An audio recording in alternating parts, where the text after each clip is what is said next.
बिहार में भाजपा नीतीश कुमार के जदयू को दीमक की तरह खोखला करती जा रही है और यह बात कुर्सी पर विराजमान नीतीश कुमार को एहसास भी नहीं हो पा रहा। भाजपा के भरोसे राजनीति कर रहे नीतीश बाबू हर चुनाव में कमजोर होते नजर आ रहे हैं। उधर भाजपा उनके आधार वोट पर लगातार निशाना साध रही है और अंतिम चोट के रूप में कुशवाहा वोट को गोलबंद करने के अभियान में जुट गई है। नीतीश कुमार का आधार वोट बिहार में कुर्मी और कोयरी जाति के लोग ही रहे हैं। इसी लवकुश वोट के सहारे नीतीश कुमार लंबे समय तक राजद के यादवों के खिलाफ राजनीति के धुरी बने रहे और भाजपा के साथ समय समय पर सौदा भी करते रहे हैं। लेकिन भाजपा अपनी नई रणनीति के तहत जदयू के कुशवाहा वोट पर ही अब हमला कर रहे हैं। लंबे समय तक जदयू और राजद के साथ राजनीति करने वाले सम्राट चौधरी ने भाजपा में शामिल होकर नई ताकत अर्जित कर ली है। कुशवाहा नेता के रूप में अपनी खास पहचान बना ली है।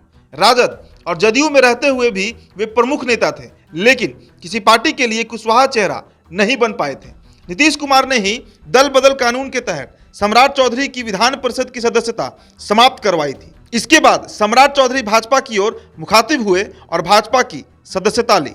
बाद में भाजपा ने उन्हें विधान परिषद में भेजा। 2020 में नई सरकार बनने के बाद सम्राट चौधरी मंत्री भी बना दिए गए। इससे सम्राट चौधरी की कुशवाहा समाज में स्वीकार्यता बढ़ी और असर भी बढ़ा। अब भाजपा नीतीश कुमार के कुशवाहा वोटों को साधने के लिए सम्राट चौधरी की ताकत बढ़ाने में जुट गई है। सम्राट की जयंती के मौके पर कल यानी 8 अप्रैल को भाजपा ने कुशवाहा समाज में अपने आधार प्रदर्शित करने के लिए समारोह का आयोजन किया था। इस आयोजन के लिए भाजपा ने पूरी शक्ति लगा दी। इस आयोजन के नेतृत्व का जिम्मा पंचायती राज मंत्री सम्राट चौधरी को सौंपी गई थी। भाजपा द्वारा आयोजित समारोह में श्रोता के रूप में बड़ी संख्या में कुशवाहा समाज के लोग ही जुटे थे। पटना के बापू सभागार में आयोजित समारोह में लोग खचाखच भरे हुए थे। प्रमुख वक्ताओं में पार्टी के वरिष्ठ नेता के साथ साथ भाजपा के लगभग सभी मंत्री शामिल थे। बड़ी संख्या में भाजपा के विधायक और पूर्व विधायक भी मौजूद थे। समारोह में मुख्य अतिथि के रूप में 3 बड़े नेता शामिल थे। केंद्रीय मंत्री भूपेंद्र यादव, गृह राज्य मंत्री नित्यानंद राय और उत्तर प्रदेश के उप मुख्यमंत्री केशव प्रसाद मौर्य ने अपने संबोधन में आयोजन के औचित्य पर प्रकाश डालते हुए सम्राट चौधरी की पहल की सराहना की। अन्य वक्ताओं ने भी कुशवाहा समाज को साधने की रणनीति और महत्व को रेखांकित किया। इन नेताओं के भाषण का सार तत्व यही था कि कुशवाहा के खेत बगान में अब गोभी भंटा के साथ साथ कमल भी खिलेगा।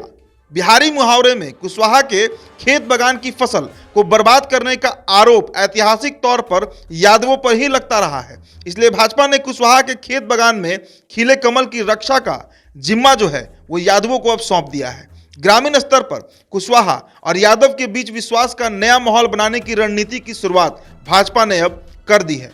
कल करीब दोपहर 12:45 बजे समारोह में शामिल होने वरिष्ठ नेताओं का काफिला बापू सभागार में प्रवेश करने के लिए पहुंचा था। पहली गाड़ी में भूपेंद्र यादव अकेले सवार थे। दूसरी गाड़ी की अगली सीट पर नित्यानंद राय बैठे थे, जबकि बीच वाली सीट पर सम्राट चौधरी के साथ केशव प्रसाद मौर्य बैठे थे। इन 2 यादवों के अलावा तीसरा यादव पूर्व मंत्री नंदकिशोर यादव पहले से ही मंच पर मौजूद थे। तो नीतीश कुमार को इस बात का आभास हो या ना हो, लेकिन भाजपा अब उनके कोर वोटर यानी कोयरी वोटर जो है, जिसे बिहार में कुशवाहा कहा जाता है, उसके सेंधमारी में, उसके वोट के सेंधमारी में अब लग चुकी है।